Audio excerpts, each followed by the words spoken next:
So today I'm going to be showing you a no-fail recipe for how to do a great beef bolognese sauce. So in Australia, we love our spaghetti bowl, or our spag bowl as we call it. So here, this is a really straightforward way of doing it. Now look, it's my spin. I know that there are some more traditionalists out there who say, shouldn't use this and shouldn't use that. I'm letting you know, this is my spin on it. So this is the way that I put it together. So what I've got here is I've got one large onion, which I've chopped. I've got a tin of diced tomatoes, just a standard size tin. I've got 500 grams of lean minced beef. Here I've got about 1/3 of a cup of tomato paste. Here I've got a tablespoon of mixed herbs with a little bit of red chili flake in there. Here I've got some minced garlic, got some extra virgin olive oil here, and here I've got some Parmesan cheese. So this is the Parmigiano Reggiano, but what I've done is when I buy it, I slice it up and I freeze it. So when you grab it, it breaks up really easy. And it's one of those things that you can use to season, like for seasoning in your sauce without using salt, because this cheese is quite salty, and it melts into the sauce while you're cooking it, and it just gives it a really nice texture and flavour. And here I've got some cornstarch. This is actually like a cornflour slurry. It's got like cornflour and some water just mixed in, which I'm going to put in at the end just to thicken it up a little bit.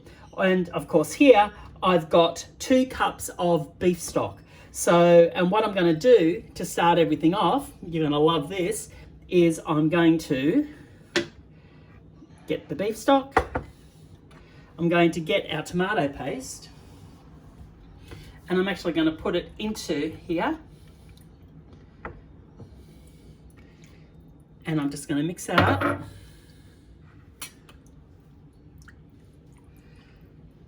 Yep, that's looking pretty nasty already.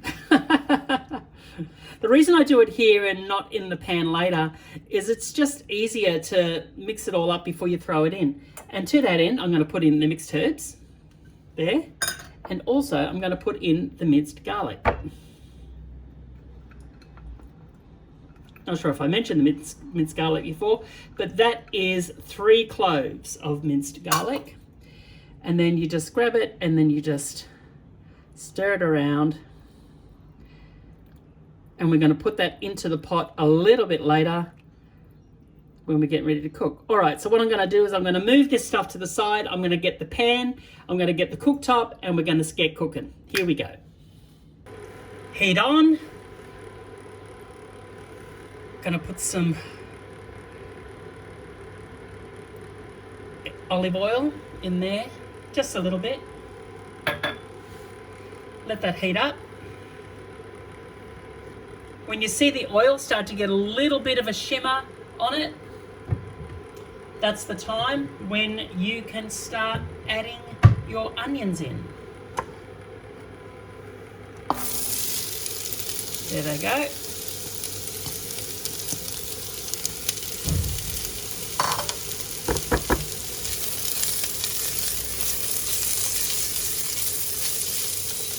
And have this on like a medium heat.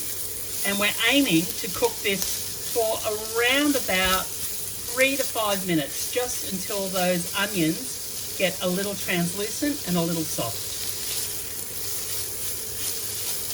The other thing that I'm going to do is I'm going to add the tiniest bit of salt here, because the salt will promote the liquid to come out of the onions, and it'll also promote some caramelization.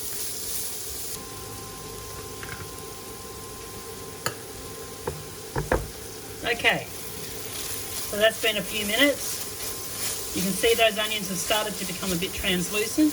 Now what I'm going to do is, this is the beef broth and the tomato paste, the garlic and the mixed herbs. So that's going in. You'll notice I haven't put the beef in yet. And people go, oh, you've got to brown the beef first. Actually, it's better that you don't brown the beef first, which is also why I'm using a lean beef. So any fat that I'm using in this recipe I'm introducing. All right, so we're just going to let that come up to a simmer. That'll take a couple of minutes. Now the great thing about this recipe is that the liquids I'm introducing, so I used like the beef stock that I had here with the garlic, the mixed herbs and the tomato paste. So I've got that, so that's a good amount of liquid in there. That was 2 cups of stock, and then with the tomato paste. And then here I've got this can of diced tomatoes, and there's a lot of liquid in here as well. So let's throw this in. And you're still going, where's the beef? Look, I'm telling you, it's on its way. I wanted to take a moment. I thought, you know, since we're sort of dealing with the whole concept of Christian cooking with Craig, I thought I'd share some ideas and some things around like what I do. So for many years now, I have traveled on the road with various worship teams, and we've gone all over the world, and we've had the opportunity to share the platform with some of the most incredible people in the world. You know, and I think if people ask me, you know, what's the biggest crowd, and they go, well, it's not about the numbers. And I have to say though, there was one moment that sort of really, you know, took me aback a little bit. Was when I was in India with Darlene Check and the team, and Joyce Meyer was there, and Martin Smith and the Delirious guys, they were there, and we were in Mumbai. And on the last night of this festival that we were doing, this ministry festival, you looked out on the crowd, and it was like a sea of just people worshipping. It was one of the most beautiful things I've ever seen in my life. And then afterwards, they estimated the numbers to be somewhere like around 600,000 people. And I'm thinking, well, that's a few people. And which is one of those things where I go, sure, it's like, you know, if there's 10 in the lounge room, that's great. 600,000, you know, across a football field or a couple of football fields. That's impressive, you know. So I was just so blown away. But even beyond the numbers, I think it was just the excitement and the energy and the expectation of that crowd, of that gathered church, which made it such an incredible time together. From the very first beat of music, or from the very first moment, it was electric. And I can't tell you how amazing it was, and what a blessing and what an honor it was for me to share the platform with so many amazing people that night, bringing the word of God, singing the word of God, bringing some of the most incredible stories through song, and then seeing people's faces light up when given the invitation to come to Christ. And so for me, that was a real winner. And I find it such a brilliant, amazing blessing to have been part of that season. You know, now it's like I'm making bolognese, but that I haven't changed in terms of what I do on the platform. It's just this is another layer of, you know, my kingdom love, you know, because I love food. And you know, and I suppose the whole premise behind Christian Cooking with Craig, okay, I don't even know what that is. But I think it's more the fact that it's wanting to share things that I'm passionate about. One of them definitely being food, the other one being Christ, realizing that the mandate that we're given in the Bible, it was actually pretty simple. It was 2 things: love God, love people. And I think if we can sort of get out and do that, guaranteed, I think a lot of the stuff that we'll see in our daily lives will suddenly get a little bit smaller. And you know, that's my encouragement to you, because that was the encouragement I gave to myself. You know, I make a point every week. I'll have a meeting with myself, and I'll go, what did I get right this week? What didn't I quite do right? What can I do better? You know, to make it better for other people and for myself. So that's really what I'm around. All right, so back to the cooking. So we've got that's simmering. it is time for the beef. All right, and as I said, this is 500 grams of lean minced beef, and I'm just going to put this in. People are going raw, but that's what makes it work. And I've got this little dude here. You might have seen me use this before. You put it in, and it breaks the meat up. But it doesn't make it too crazy little. It just, you know, you want to have a couple of nice meaty chunks in there. But this will get rid of the bulk of it. And look how easily and how quickly that all disappeared. How about that? That was not too bad at all. All right.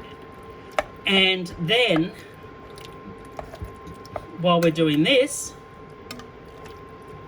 the one other thing I'm going to throw in there is this Parmesan cheese. Now you'll notice I've chopped it up and I've made it quite fine, and it's very crumbly, so it just breaks up. And what you can do is you just put it in, and that is going to melt and emulsify into the sauce. You won't even know the cheese is there. Everybody goes, Parmesan cheese is stinky cheese. No, it's nice cheese. And when you have it like this, because it's quite salty, right away I've seasoned the dish. And already we had like that beef stock, you know, and now we've got the Parmesan cheese. So we've got plenty of salt in there. And what we're going to do now is this is going to come to a simmer, and we're going to let it cook for about 30 minutes. And you go, 30 minutes? Bolognese, what? Isn't it meant to be longer? I actually find 30 minutes for this is great. Because you haven't previously cooked the meat, when it comes out, it's going to be tender. And guaranteed, you are going to love the flavour on this. And when we finish it up with that little bit of corn flour slurry, just to thing it right at the very end, and then we're going to put a little drizzle of extra virgin olive oil just over the top of it, we're going to be set to go. All right, I'll see you back soon. Okay, we are back into it. So, yes, hi, this is Craig. It's been cooking for 30 minutes. I'm just about to take the lid off. I have stirred it a couple of times over that 30 minutes. Not to, you know, just wanted to make sure nothing was burning on the bottom. I had it set to around about a medium low. But because this is like a Dutch oven, like a cast iron pot, it holds the heat really well. So the lid comes off, and it's looking pretty incredible in there. It's already looking quite rich and thick, but we're going to do more. All right, so I'm just going to bring it over. Here I go, lifting it up, moving over. Look at that. Yum, yum, yum. That's after 30 minutes, and you can see it looks rich.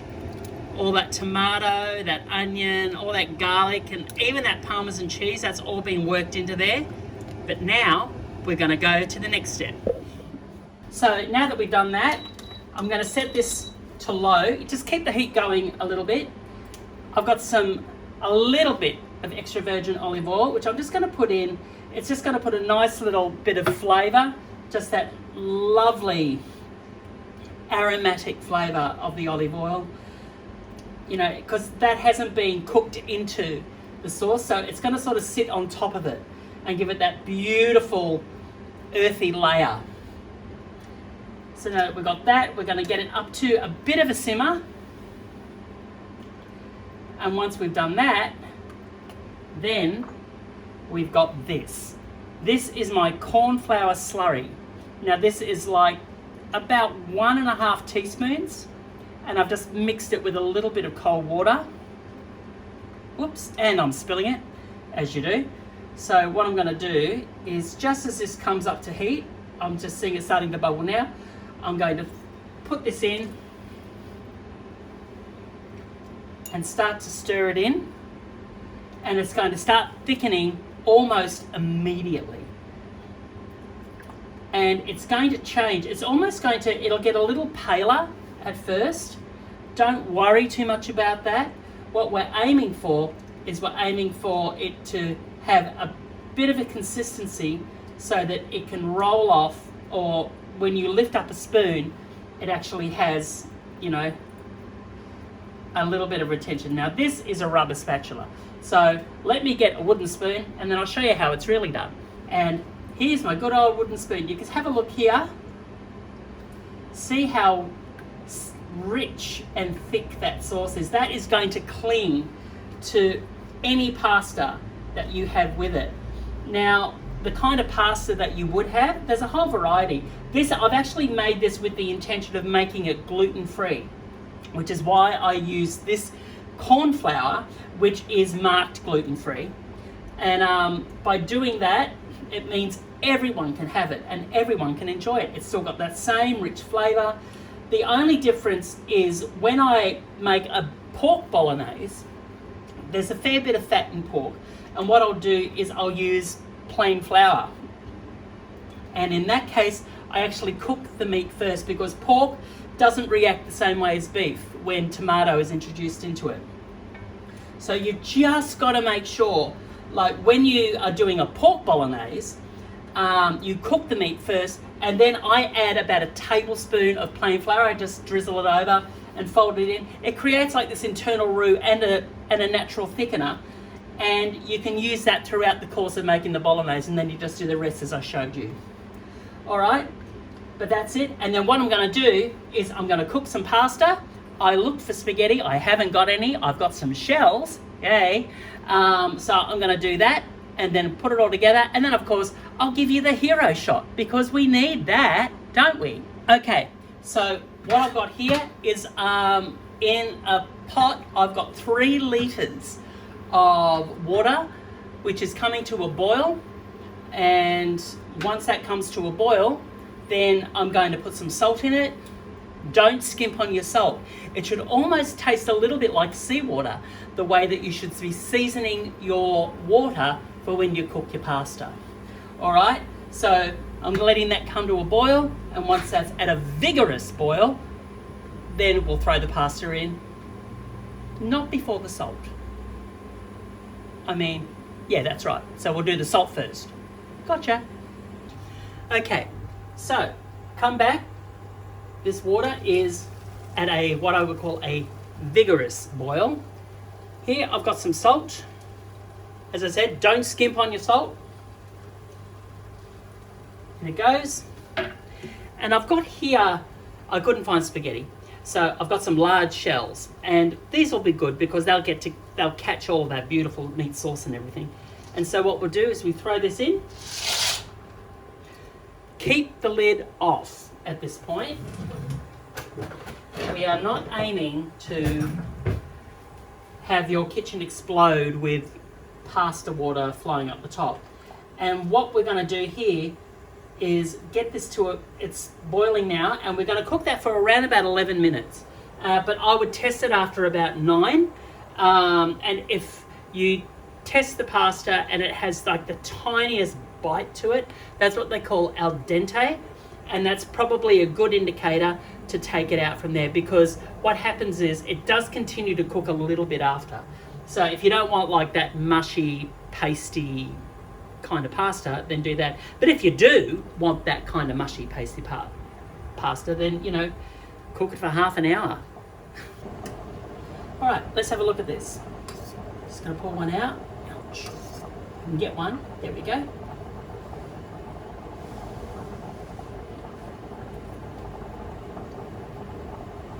We're good. So what I'm going to do here is one of the tricks you can use is I like to reserve a little bit of the pasta sauce. Now, I'm not going to reserve a lot because I'm not using too much, but something like maybe a quarter cup. Most people use like a cup, a whole cup. I'm just using a little bit tonight, but use what you want. The reason you do is because there's starches in that water from the pasta cooking, and it'll help to emulsify your sauce just that little bit more. Because sometimes when you add pasta with sauce, it can get a little bit tight, as in it's like all the liquid gets soaked up, and this will just help to loosen it back up, and you get the seasoning as well. All right, I'm going to drain this. Don't rinse it with cold water. Drain it into the colander and then put it back in the pot. And do not put olive oil in your water when you're cooking your pasta, or even olive oil after you've taken it out from the colander. Don't do that. You want the sauce to stick to the pasta, and oil is going to make it slip right off. So let's not do that. All right, so let's load up our plates, shall we? I'm going to start here.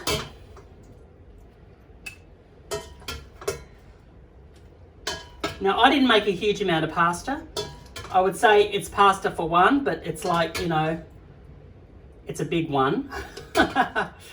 All right, so there we go. Got my pasta there. Then what I've got is I have my sauce, which has been sitting here the whole time. I'm going to get that. Pour that on top. You don't have to be stingy with this. You can absolutely load it up, just like that. And then I've got a little bit of grated Parmesan cheese here, which I'm just going to put over the top. And one last thing I like to do, pull out of my cupboard, some black cracked pepper. And there you have it. Pasta Bolognese. Enjoy!